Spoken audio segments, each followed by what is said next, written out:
Hey, I just installed the Leviton SureSlide Dimming Switch.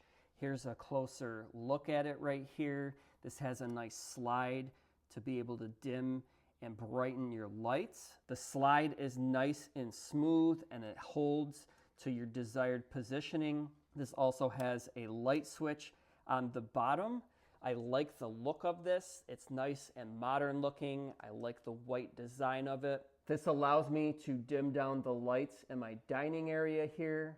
I can dial in on the exact brightness that I want. I can turn them all the way up nice and bright.